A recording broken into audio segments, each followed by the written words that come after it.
So, what's up people and welcome to the Chapter 105 discussion of Kaiju number 8 or Kaiju 8号. So Chapter 105 came out about 10 days ago, and as always I will leave a link to this chapter that's currently being shown on the publisher's official website, Manga Plus, for free to the North American audience. So if you're interested, we'll go take a look at it before they pull this chapter back. Okay, so Chapter 105. Yeah, this is the chapter that a lot of the fans have been waiting for, right? Monster number 8 versus Monster number 9. And for me, this chapter did not disappoint. And I would have to say that this chapter has become one of my favorite chapters in the entire series. And the chapter starts out actually quite wholesome, where you see Mina looking at a young Kafka who's telling her that he is always here to support her. But with that wholesomeness, we immediately go to one of the coolest images that I've seen in this series so far, and that is the image of Monster number 8 staring down at Monster number 9. And I would have to say that this chapter, why I like it so much, is not because the story is relatively short in this chapter, but because of the images. This chapter has some of the coolest images throughout this entire series. And so starting with this, the menacing look that you see in Kafka's eyes, this is going to turn out to be a really good fight, or at least I hope so. And of course, because of that menacing glare, all of the citizens in Japan are looking at him and wondering, who is this monster? Why is there yet another monster that's coming out? Are we now in a tremendous amount of peril? Because now there's two monsters we have to deal with?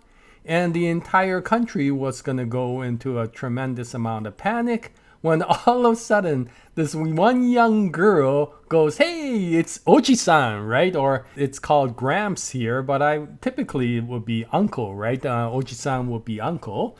But I guess maybe she is saying Oji-chan in Japanese. But in any case, it turns out to be that girl, right? That little girl that came out in the very beginning of this entire series in some of the chapters which I thought were some of the most hilarious parts of this series so far. It reminded me that Monster number 8 was a really funny series in the very beginning. And it kind of lost that humor as we went along and we went into a much more stoic sort of story. And although I do miss the humor, I do enjoy the action, and it kind of reminds me of Dragon Ball, right? I mean, Dragon Ball before Dragon Ball Z was mostly comedy rather than action, and the action was kind of revolving around that comical story. And of course, once Goku became much older, it became a lot more action-oriented story. And this one reminds me of that, and I don't mind it too much because the action is going so well. But in any case, this little girl tells everybody that this is the monster that saved both her and her mother's lives way back then. And since that time, of course, this little girl has always looked at him, Monster number 8, of course, as a hero. And it's really heartening for her to see that this monster has appeared once again to protect the people of Japan. And because of that comment, a lot of the other people start recognizing him as the monster that has come out in the past and helped the humans out fighting the other monsters. And because of that, of course, this turns into a situation where all the people in Japan start feeling like there may be a chance that they may survive if they can support this monster, at least spiritually, right? Now, of course, this keeps on going where you continue to see some really cool images. And we see that the news that Monster number 8 has arrived in the area of Monster number 9 reaches the members of the JDF, and you could see their positive reaction to the situation. In Monster number 8, after he puts down Mina in a safe area and thanks the White Tiger for protecting her, starts getting ready for the battle. And during that time, monster number 9's wondering, how did Kafka arrive here so fast? Because there were all those other giant monsters that he had to deal with. And he couldn't exactly figure out why until finally he realizes that the one power that could stop all those monsters was the freezing power of monster number 6. And it's at that point that he realizes that maybe there was a JDF soldier who actually was able to take on the power of monster number 6, which he never thought would be possible considering how immense that power was. And of course, we all know that that character is Leno, and so we're realizing that what Leno did was an extremely incredible feat, and it'll be interesting to see how that character progresses in the future. But monster number 8 receives a message from Commander Hoshina, and he tells Kafka that the rest of the JDF is not going to be able to hold up much longer regardless of what Leno can do. And if they fall, no matter what he does to defeat monster number 9, it may be too late. So he does have a time limit, and he tells monster number 8, no matter what you do, just get rid of this guy as quickly as possible. And so Kafka, understanding that monster number 9 is quite powerful, says in confidence that he will win this battle. And we get some really cool images once again, where monster number 8 is staring down on monster number 9, and finally the battle begins, right?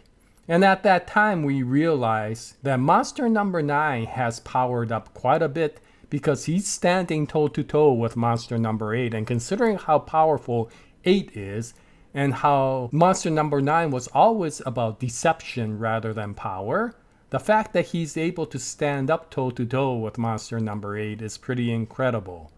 But at this time, although monster number 8 says that monster number 9 has powered up and this might make the battle more difficult, he actually attacks him with a power that's far more powerful than he has ever produced. And it surprises monster number 9 to wonder just how strong monster number 8 has become.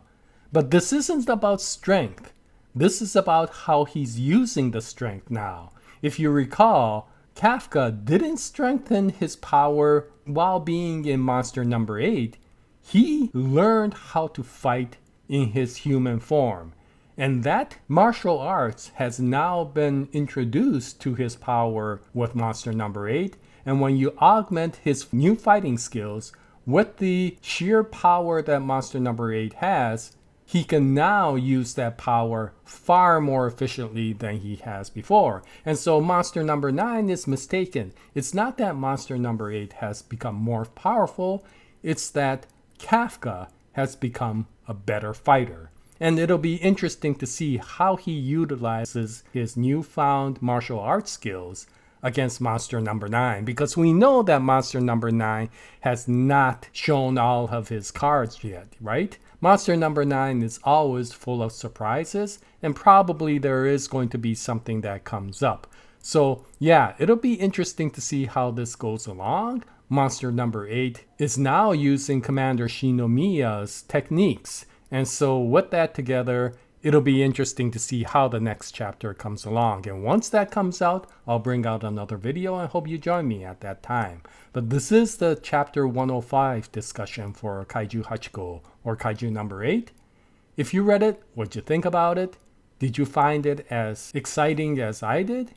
Any comments will be greatly appreciated. And until the next episode, happy manga reading, and as always, Jaya, nice day everyone.